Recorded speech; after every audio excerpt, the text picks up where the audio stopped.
Smart मीटरची सक्ती केल्यास महावितरणला मनसे स्टाईल झटका, वणीत मनसे आक्रमक।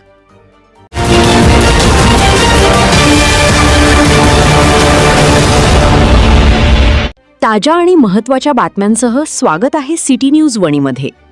यवतमाळ जिल्ह्याच्या वणी येथे महावितरणकडून वीज ग्राहकांवर स्मार्ट मीटरची सक्ती केली जात असल्याच्या निषेधार्थ महाराष्ट्र नवनिर्माण सेनेच्या वतीने उपविभागीय अधिकारी यांनी निवेदन सादर करण्यात आले। मनसेचे नेते राजू उंबरकर यांच्या मार्गदर्शनाखाली तालुकाध्यक्ष फाल्गुन गोहोकार यांच्या नेतृत्वात हे निवेदन देण्यात आले। स्मार्ट मीटर योजना ही जनहिताची नसून सर्वसामान्य ग्राहकांवर अतिरिक्त आर्थिक भार टाकणारी असल्याचा आरोप मनसेने केला आहे।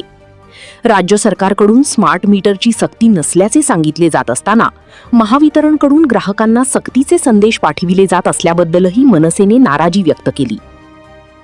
नागरिकांच्या परवानगीशिवाय स्मार्ट मीटर बसविण्याचा प्रयत्न झाल्यास किंवा विरोध करणाऱ्या ग्राहकांवर कारवाई केल्यास महावितरण विरोधात तीव्र आंदोलन छेडण्यात येईल असा इशारा फाल्गुन गोहोकार यांनी दिला।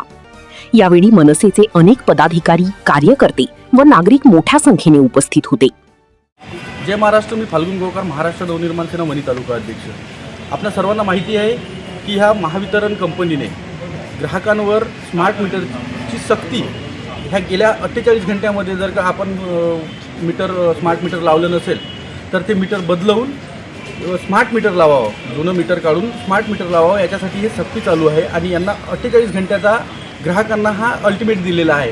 आणि हे जे काही करत आहे महावितरण कंपनी, याच्यामध्ये फायदा फक्त त्या एका ठेकेदाराचा आहे आणि हे एक खूप मोठं षडयंत्र आहे। आणि हे षडयंत्र महाराष्ट्र नवनिर्माण सेना कदापि खपवून घेणार नाही। तर मी आज उपविभागीय अधिकारी यांना आज निवेदन दिलेलं आहे। याच्यातून आपल्या मुख्य कार्यकारी अभियंता यांनाही निवेदन गेलेलं आहे।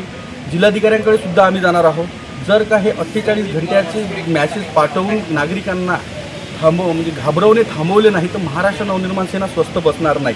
याच्यामध्ये एकीकडे आपण पाहिलं असेल की काही दिवसाआधीच आपल्या महाराष्ट्राचे मुख्यमंत्री देवेंद्रजी फडणवीस यांनी सांगितलं की स्मार्ट मीटरची सक्ती ही ग्राहकांवर नाही आहे, तरीही हे आज सक्ती करत आहे। म्हणजे महाराष्ट्राचे मुख्यमंत्री जनतेशी खोटं बोलून, सपशेल खोटं बोलून जनतेची दिशाभूल करत आहे, याच्यावरून सिद्ध होत आहे। म्हणून आज आम्ही महाराष्ट्र नवनिर्माण सेनेतर्फे आज निवेदन दिलेलं आहे। जर का कोणताही महावितरण कंपनीचा अधिकारी किंवा कर्मचारी जर का कोणत्या ग्राहकाला त्रास देईल किंवा त्याचं मीटर बळजबरीनं त्याच्या परवानगीशिवाय काढेल, स्मार्ट मीटर लावेल, तर महाराष्ट्र नवनिर्माण सेना तीव्र आंदोलन यांच्या विरोधात छेडेल। याची प्रत आम्ही आज पोलीस स्टेशनलाही देणार आहोत। पोलीस प्रशासनांना सुद्धा सांगितलं आहे की यांच्यावर गुन्हे दाखल करावे। जसदेव साहेबांनाही सांगितलं आहे की आपण स्वतः पत्रकार परिषद घेऊन जो नागरिकांवर होणारा अन्याय आहे, हा अन्याय लवकरात लवकर थांबवावा आणि महावितरण कंपनीचे जे असे अधिकारी आहेत किंवा कोण याच्यामध्ये संबंधित अधिकारी आहे यांच्यावर गुन्हे दाखल करावे। असे न झाल्यास महाराष्ट्र नवनिर्माण सेना उद्यापासूनच या महावितरण कंपनीच्या विरोधात तीव्र आंदोलन छेडेल। मग याच्यामध्ये कायदा सुव्यवस्था बिघडल्यास सर्वस्वी जिम्मेदार महावितरण प्रशासन तसेच इथली स्थानिक प्रशासन राहील। जय महाराष्ट्र।